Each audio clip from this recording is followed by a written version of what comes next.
এই ভিডিওটি শুধুমাত্র বিনোদন, শিক্ষা ও তথ্য সম্প্রচারের উদ্দেশ্যে তৈরি। এই ভিডিওতে ব্যবহৃত তথ্য ও চিত্রগুলি বিভিন্ন চ্যানেলের বিশ্বস্ত উৎস থেকে নেওয়া। এখানে ব্যবহৃত তথ্যাবলী ও চিত্রসমূহের সমস্ত কৃতিত্ব সেই মূল উৎসেরই প্রাপ্ত।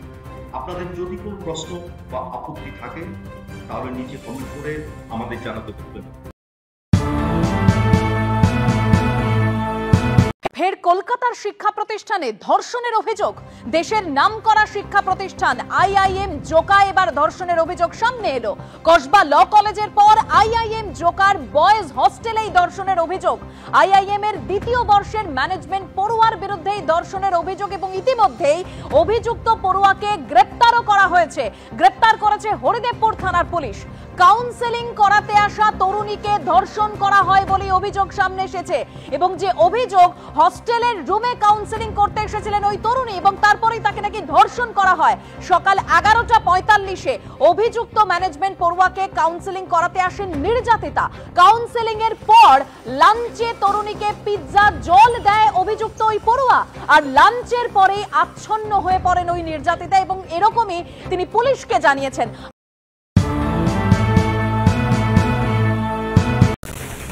মালদায় তৃণমূল কর্মীকে পিটিয়ে খুনে গ্রেফতার তৃণমূলী। গ্রেফতার পঞ্চায়েত সদস্য সহ 4 জন। ধৃত পঞ্চায়েত সদস্য মানুষ শেখ ও তার ভাই। গ্রেফতার হয়েছে আরো 2 সহযোগীও। মালদা তৃণমূল কর্মীকে পিটিয়ে খুনে গ্রেফতার তৃণমূলী। গ্রেফতার পঞ্চায়েত সদস্য সহ 4 জন। ধৃত পঞ্চায়েত সদস্য মানুষ শেখ ও তার ভাই। গ্রেফতার হয়েছে আরো 2 সহযোগীও।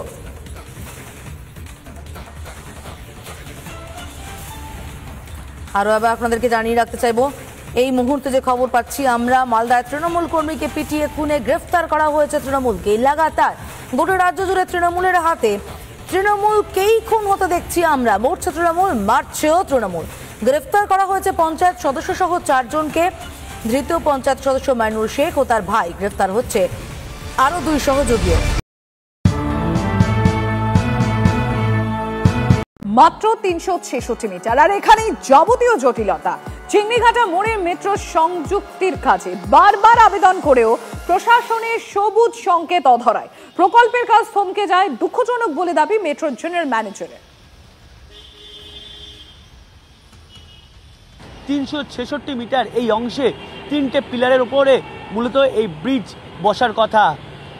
ইতিমধ্যে পিলার বসে গিয়েছে, তার উপরে গার্ডার বসে দেওয়া হয়েছে, কিন্তু মূল যে কাজটা সেটা এখনো বাকি। আর স্বাভাবিকভাবেই হেমন্ত মুখোপাধ্যায় স্টেশন বা রুবি স্টেশন থেকে সেক্টর পর্যন্ত সম্প্রসারণের কাজ সম্পূর্ণ আটকে যাচ্ছে এই পিলার এবং এইটুকু অংশ কাজ বাকি থাকার জন্য।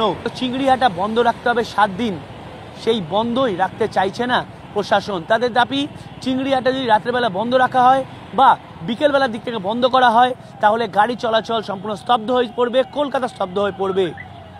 কিন্তু মেট্রো তরফে জানানো হয়েছে যদি রাতের দিকে বন্ধ হয় তাহলে বেশি গাড়ি চলাচল করে না, সেটা তাহলে সল্টলেকের ভিতর থেকে বা কাকুরগাছি দিক থেকে গাড়ি ঘুরিয়ে দেওয়া সম্ভব, কিন্তু সেই অনুমতি এখনো পাওয়া যাচ্ছে না। সব মিলিয়ে জটিলতায় আটকে এই সম্প্রসারিত অংশের কাজ।